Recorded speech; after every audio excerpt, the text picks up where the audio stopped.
नमस्कार sir. Sir साहब, क्या शुभ नाम है जी आप जी? मेरा नाम किशन लाल चौधरी। सर कहाँ से आए सर? मैं गांव फतेहगंज परासा, तहसील उनेरा, जिला टोंक, राजस्थान से हूँ सर। सर क्या काम करते हैं आप? जी, मैं गवर्नमेंट विद्यालय में साइंस टीचर हूँ। सर परम संत सतगुरु रामपाल जी महाराज की शरण में आने से पहले आप कौन सी भक्ति करते थे? सदगुरु रामपाल जी महाराज की शरण में आने से पहले भगत जी हम वही भक्ति और उपासना किया करते थे जो एक साधारण ग्रामीण हिंदू परिवार में किया करते थे। देवी देवताओं की पूजा, ऊत बूत और पितरों की पूजा। और इनके अलावा 1990 से गीता प्रेस गोरखपुर से जो कल्याण पत्रिका प्रकाशित होती है, वो कल्याण पत्रिका का मैं नियमित पाठक रहा हूँ 1990 से 97 तक। तो उसमें विभिन्न प्रकार की सनातन साहित्य में अपने हिंदू धर्म के आधार पर विभिन्न देवी देवता थे, उनमें हमारी श्रद्धा बढ़ी, लेकिन हम इस निष्कर्ष पर नहीं पहुंच पा रहे थे कि वास्तव में परमात्मा है कौन। 1997 में फिर गायत्री परिवार शांति कुंज हरिद्वार में 1997 में मैंने गायत्री परिवार में दीक्षा ली। और गायत्री परिवार में गायत्री मंत्र की दीक्षा के बाद शांति कुंज हरिद्वार के दिशा निर्देशों में जैसा उन्होंने विधि विधान और साधना की विधि बताई, उनके आधार पर नवंबर 2011 तक वो उपासना ही की। और उस उपासना में रोजाना कम से कम 3 मालाएं गायत्री मंत्र की जाप करना, इनके अलावा दोनों नवरात्रि के अंदर 24-24 हजार के गायत्री मंत्र के लघु अनुष्ठान का प्रचलन करना, इनके अलावा गायत्री मंत्र का हवन, और हम विभिन्न प्रकार की गोष्ठियों आदि का आयोजन करते थे।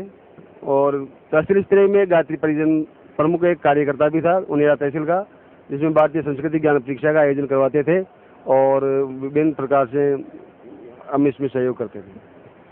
सर जैसे अभी आप बता रहे थे कि पहले आप वही भक्तियाँ करते थे जो एक आम हिंदू समाज में प्रचलित है, उस भक्ति का आपको कोई लाभ नहीं मिला और आपको इवन दो तो ये भी पता नहीं चला कि एक परमात्मा कौन है, किसकी भक्ति करनी चाहिए, कैसे करनी चाहिए। और इसी भूल भुलैया में आप पहुंच गए हरिद्वार, गायत्री परिवार से आप जुड़ गए और उनके द्वारा बताई गई विधि विधान के अनुसार आपने भक्तियाँ की, आपने अनुष्ठान भी बहुत किए। तो सर ये सब जो भक्ति आपने की, उस भक्ति का आपको क्या लाभ मिला? 26 जनवरी 2001 को गुजरात में भयंकर भूकंप आया था। तो गायत्री परिवार से एक अखंड ज्योति पत्रिका निकलती है, अभी भी निकल रही है वो अखंड ज्योति पत्रिका और युग निर्माण योजना और प्रज्ञा अभियान पाक्षिक। तो उस प्रज्ञा अभियान पाक्षिक में एक समाचार छपा था कि गुजरात में जो लाखों लोग उस भूकंप में मारे गए थे, उन भूकंप में मरने वालों में एक भी गायत्री परिजन नहीं था और किसी भी गायत्री परिजन की किसी भी प्रकार की जनधन की हानि नहीं हुई है। उस समाचार से हमारे अंदर दृढ़ता आई और हमने अपनी पूरी निष्ठा के साथ गायत्री मंत्र का जप और विधि विधान के आधार पर अनुष्ठान शुरू कर दिए। लेकिन नवंबर 2011 में पंडित श्री राम शर्मा आचार्य जी के जन्म शताब्दी समारोह के अंदर 1551 कुंडीय यज्ञ था। उस यज्ञ में जन्म शताब्दी समारोह का यज्ञ था, उसमें हमारी भागीदारी थी। मैं मेरे साथियों के साथ शांति कुंज हरिद्वार गया हुआ था और वहाँ पर जो यज्ञ का मेन वेदी थी, हमारे आंखों के जस्ट सामने वहाँ भगदड़ हुई और कम से कम 22 गायत्री परिजन मारे गए। उसके बाद में मेरे मन में आचार्य जी के प्रति थोड़ी श्रद्धा कम हो गई और गायत्री मंत्र से जो मेरे अंदर जो निष्ठा थी, जो दृढ़ता वाली भावना थी, वो अचानक खत्म हो गई और मैं भक्तिहीन हो गया एक तरह से। उस समय हम आचार्य जी को महाकाल का अवतार और शांति कुंज को महाकाल का घोंसला कहा करके बड़े प्रसन्न हुआ करते थे। और सदगुरु रामपाल जी महाराज के चरणों में आने के बाद हमें पता चला कि महाकाल कौन है और उनकी क्या स्थिति है। सर परम संत सतगुरु रामपाल जी महाराज की शरण में आप कैसे आए? भगत जी, नवंबर 2000 के हादसे के बाद मैं बिल्कुल भक्तिहीन हो गया था, कहीं भी मेरी श्रद्धा नहीं थी। तो उस समय मैं कहता मैं साइंस एंड आदमी हूँ और मैंने कभी साहित्य पढ़ा नहीं था, लेकिन मैंने नौकरी में आने के बाद मैंने हिंदी से एमए किया था और उस एमए हिंदी के अंदर एक पेपर एक कवि का होता था। उसमें विद्यार्थी अपनी चॉइस के आधार पर कोई भी एक कवि चूज करता है, सूरदास हो, तुलसीदास जी हो, रहीम जी हो, कबीर जी हो, कोई भी। तो मेरे कबीर साहब का पेपर चूज किया था और वो पेपर 15 नंबर के उसमें क्वेश्चन आते थे और पास होने के उद्देश्य से पासबुक में से उनके कबीर साहब के पदों को हम पढ़ते थे और उन पदों को पढ़ के हम पास हुए। और जब नवंबर 2011 की घटना के बाद में जब कहीं भी हमारा मन नहीं लगा तो वो कबीर साहब की वो पद बार बार रह रह के मन में याद आते थे। उनका जो रहस्यात्मकता थी, आडम्बरों का विरोध था, वो सारी बातें हमारे मन को बार बार प्रेरित करती थी कि क्यों ना हम कबीर साहब का कोई साहित्य पढ़ें या उनसे कहीं कोई साहित्य मिल जाए तो हम उनसे प्रेरणा लें। और इसी उदयपुर में, क्योंकि मैं गायत्री परिजन था और स्वाध्याय मेरे जीवन का अंग था, मैं रोजाना घंटा आधा घंटा रोज स्वाध्याय करता था, अब भी करता हूँ। तो उस हिसाब से मेरे मौसा जी के यहाँ टोंक में मैं बैठा हुआ था, घर पे कोई नहीं थे और बैठे बैठे ऐसे भक्ति सौदागर का संदेश कोई किताब पड़ी हुई थी मौसा जी की वहाँ, वो मैंने उठकर पढ़नी शुरू कर दी। और जैसे मैंने शुरुआत में मुझे रामपाल दास जी महाराज ऐसे लगे जैसे कोई कम्युनिस्ट विचारधारा रखने वाले व्यक्ति हों और ये कोई हिंदू धर्म का नाश करने पे तुले हुए हों। लेकिन जैसे जैसे मैं 3-4 पन्ने आगे पढ़े तो वहाँ पे विभिन्न संतों की जो वाणियाँ थी वो वाणियाँ मेरे मन के आर पार निकल गई और मैंने मौसा जी से कहा कि मौसा जी मैं ये किताब ले जाना चाहता हूँ और इसको मैं पढ़ना चाहूँगा। दूसरे दिन तक मैंने वो किताब कंप्लीट कर ली और उसमें आश्रम के फ़ोन नंबर लिखे हुए थे। आश्रम के फ़ोन नंबर पे मैंने बात की और यहाँ से मुझे एक किताब निःशुल्क और प्राप्त हुई, ज्ञान गंगा नाम से। उस ज्ञान गंगा किताब को पढ़ने के बाद मेरे मन में और लगभग दोनों किताबों का मैटर एक जैसा ही था, मेरी जिज्ञासा और तीव्र हो गई। संयोग से क्या हुआ कि हमारे गांव से 25 किलोमीटर के लगभग एक हमारे जान पहचान वाले थे, वो यहाँ आए हुए थे और यहाँ आकर यहाँ से 2 साहित्य लेके गए थे, गहरी नजर गीता में और आध्यात्मिक ज्ञान गंगा। तो मैंने जैसे फोन पर उनसे बात की, मैंने कहा भगत जी ऐसे ऐसे करना, भगत जी सब हम उसमें यूज नहीं करते थे। तो कहना हाँ वहाँ की 2 साहित्य मेरे पास है, तो मैं उसी से मोटरसाइकिल लेके उनसे दोनों ग्रंथ लेके और जब तक वो ग्रंथ पूरे नहीं हो गए मैं उनको पढ़ता रहा और पढ़ने के बाद ऐसा आनंद आया और ऐसे विचार बने कि जरूर कहीं न कहीं कुछ है तो यही है। और मैंने परमात्मा से प्रार्थना की कि अगर आप में कुछ शक्ति है तो मुझे जरूर इसका कुछ वो दें। तो पूर्णिमा की रात में, डेट तो मुझे ध्यान नहीं रहा कब कौन सी थी वो, लेकिन पूर्णिमा की रात थी। उस रात को जब तक मैंने गुरुजी की फोटो भी नहीं देखी थी, नहीं कहीं टीवी पे कोई प्रोग्राम देखा था, तो उस पूर्णिमा की रात को 12-12:30 बजे के लगभग फिर चल उठ उठ उठ ऐसी आवाज आई। एक वो धुंधला सा गुरुजी का जो चेहरा था, आप सफेद सफेद बाल, गोरा गोरा सा चेहरा, वो मुझे धुंधला लगा। मैं उठ के बैठ गया। मैंने कहा ये क्या हुआ? तो मैंने सोचा भाई कहीं ये तो काल के जाल आते रहते हैं। कुछ दिनों बाद में फिर ऐसा ही हुआ। फिर मैंने सोचा कि क्यों न हम जो मन में हमारी वो थे बातें, भाई गुरु जी में कुछ ऐसा करें, तो वो है ये बात। हमने उसी भगत जी से कहा भगत जी में वहाँ लेके चलो आप। तो भगत जी ने कहा कि ठीक है, आप जयपुर से 25 HP का गाड़ी जाती है जयपुर हिसार, उसमें निकल जाओ। तो मैंने कहा नहीं, मैं कभी इधर गया नहीं, आप हमारे साथ चलो। तो भगत जी हमारे साथ आए और यहाँ पे हमने नाम दीक्षा ली। नाम दीक्षा लेने के बाद मुझे पता चला और एहसास हुआ कि वास्तव में कोई मूल मंत्र थे। प्रथम मंत्र में भी हमने पता चल गया कि मूल मंत्र थे तो यही थे जो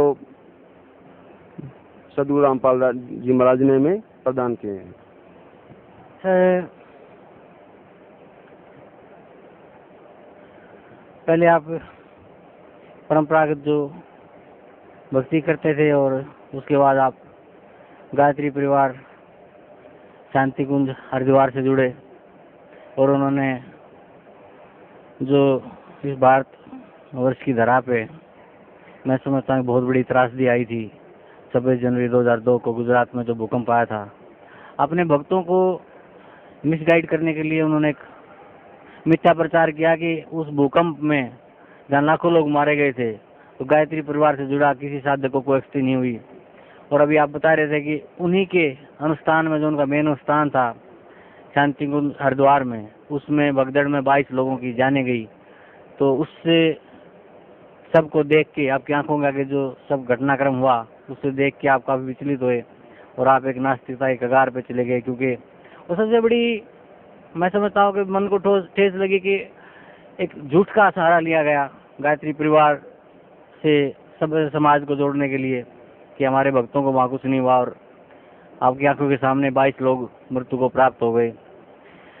उसके बाद आप नास्तिक हो गए और फिर आप परम संत सतगुरु रामपाल जी महाराज की आपके ऊपर दया हुई कि उन्होंने आपको सोते से जगाया और सतलोक आश्रम बरवाला में ला के आपको वो सतभक्ति और शास्त्रानुकूल साधना दी, जिसे पाने के लिए बड़े बड़े साधक, बड़े बड़े ऋषि मुनि प्रयासरत रहते हैं, उन तपस्या भी करते हैं उसके लिए, लेकिन उस ज्ञान को वो छू भी नहीं पाते, प्राप्त करने की तो बात दूर है।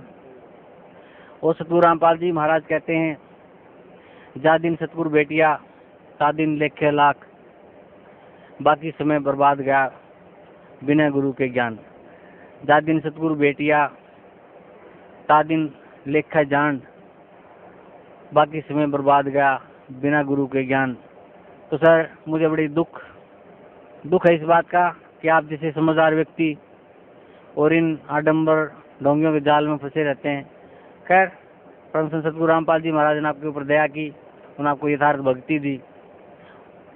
उस भक्ति को करते हुए आपको क्या लाभ मिला? सतगुरु रामपाल जी महाराज शरण में मैं 4 जून 2012 को आया, और उसके बाद मेरी दूसरी हाजिरी यहाँ लग गई थी, और मैं मेरे निजी काम से यहाँ पे हनुमानगढ़ आया हुआ था। तो शाम को मैं घर से मोटरसाइकिल चलाता टोंक के लिए, टोंक से बस जयपुर के लिए आती है। तो जब मैं घर से चला तो मेरे दाएं पैर में यहाँ पे खुजली चल रही थी, थोड़ी सी सूजन थी, तो मैंने उस पर कोई विशेष ध्यान नहीं दिया, और मैं रात भर सफ़र कर रहा, मैं बस में करके हनुमानगढ़ पहुँच गया। हनुमानगढ़ जब पहुँचा सुबह 5:30 बजे, तो वहाँ देखता हूँ मेरे पैर में ज़्यादा सूजन आ गई, और मुझसे चलने में भी मतलब अब सामर्थ्य नहीं रही थी। वहाँ हम बैठ के कैंटीन में चाय पी रहे थे, तो चाय वाले ने कहा कि भाई साहब ये क्या हुआ, और उसमें 2 फलक भी हो गए थे। तो मैंने कहा भाई ये पता नहीं क्या हो गया, बैठे बैठे हम शायद रात बैठ के आ रहे हैं इसलिए सूजन आ गई।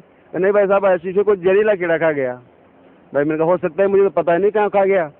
तो हम उस दिन सारा काम करके वापस घर पे गए।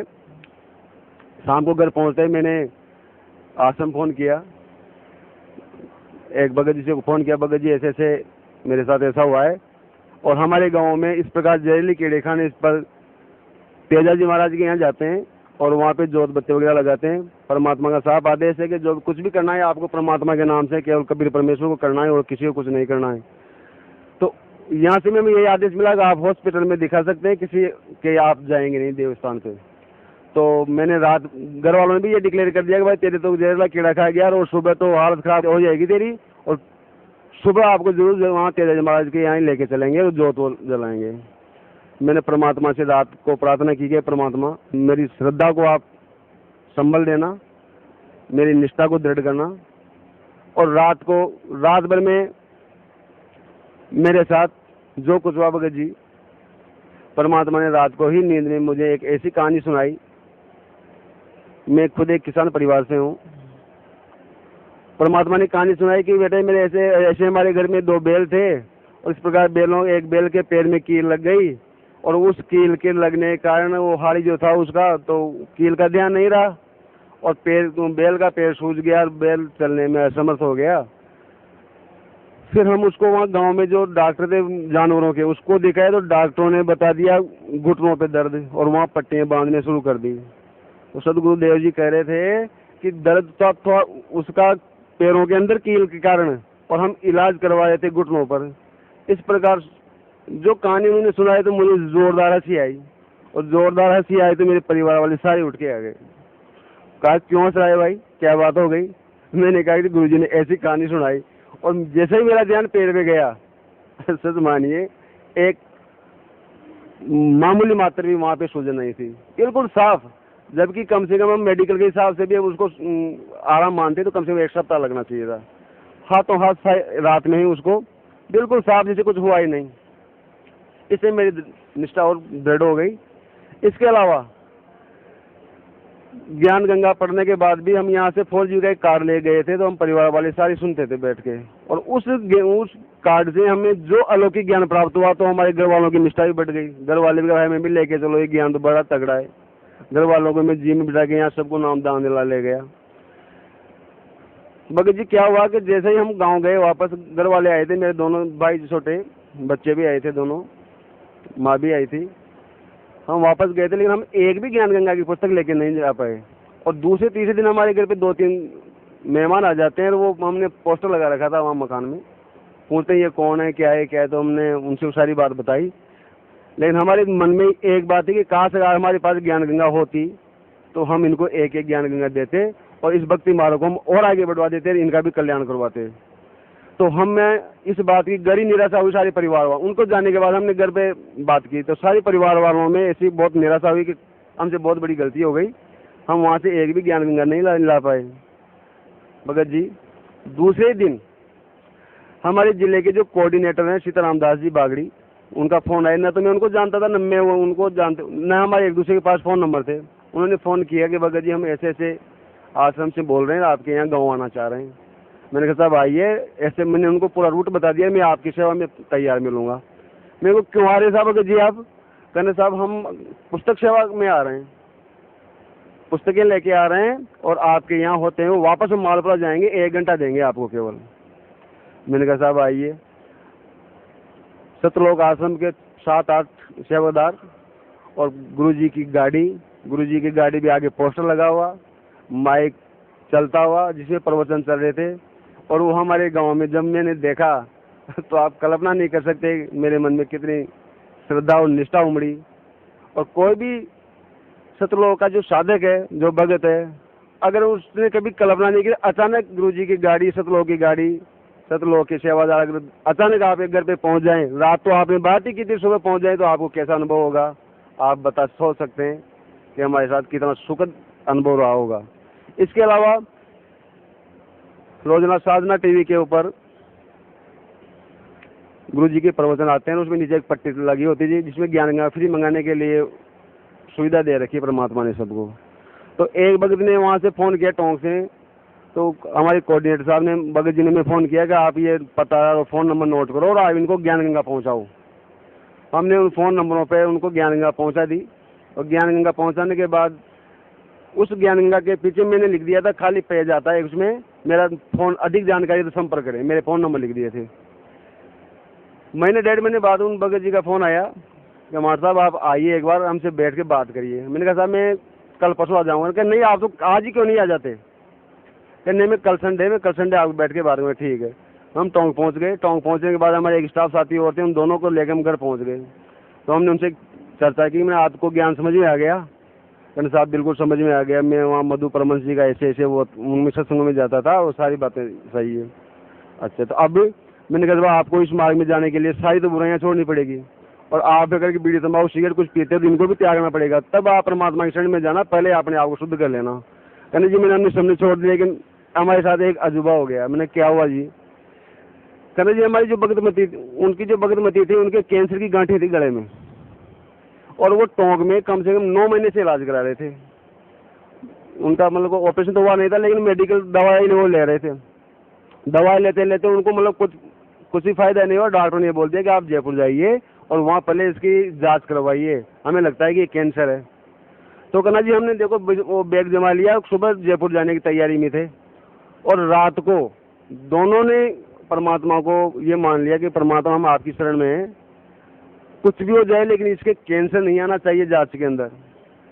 तो कहना सुबह साहब हम नहा धो के जब जाने के तैयार हुए हैं और देखा तो भगतमती की गांठें गायब हो गई थी, और वो भगतमती आज भी यहाँ सत्संग में बैठी हुई है।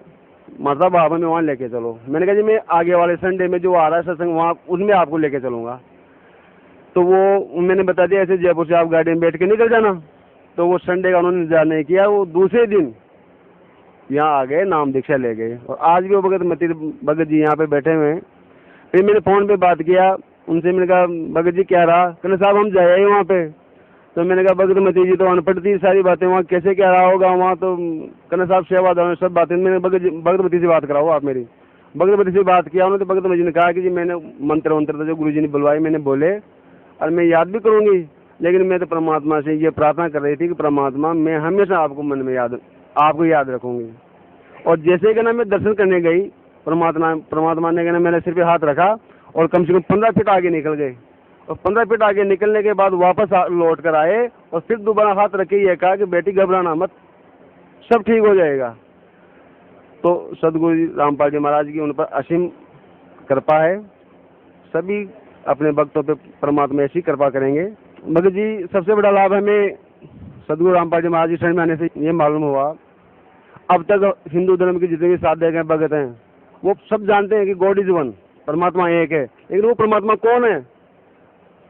उस परमात्मा की खोज में सब भटक रहे हैं, किसी को पता नहीं है कि कोई ब्रह्मा जी को, विष्णु जी को, महेश जी को, वो सब अलग अलग बता रहे हैं।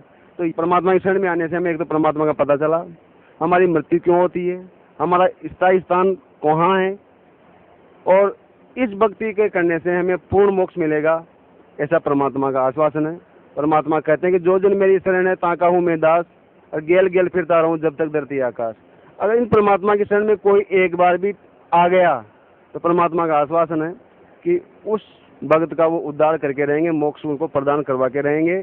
ऐसा आश्वासन किसी भी महंत संत आचार्य ने आज दिन तक, या किसी भी ऋषि मुनि ने या देवताओं ने आज दिन तक, या किसी भगवानों ने ऐसा आश्वासन नहीं दिया जैसा परमात्मा ने हमें दिया है। सर, आपका मानना है कि परम संत सतगुरु रामपाल जी महाराज से नाम उपदेश लेने के बाद आपको मोक्ष मार्ग मिला और आपको उस एक परमात्मा का पता चला, जिसे सब कहते हैं परमात्मा एक है, उस कबीर परमेश्वर का जो सतलोक में रहता है, और उसकी सत्य भक्ति का जो हमें मोक्ष दिला सकती है, वो आपको परम संत सतगुरु रामपाल जी महाराज की शरण में आने से प्राप्त हुई। तो सर, भगत समाज को क्या संदेश देना चाहते हैं आप?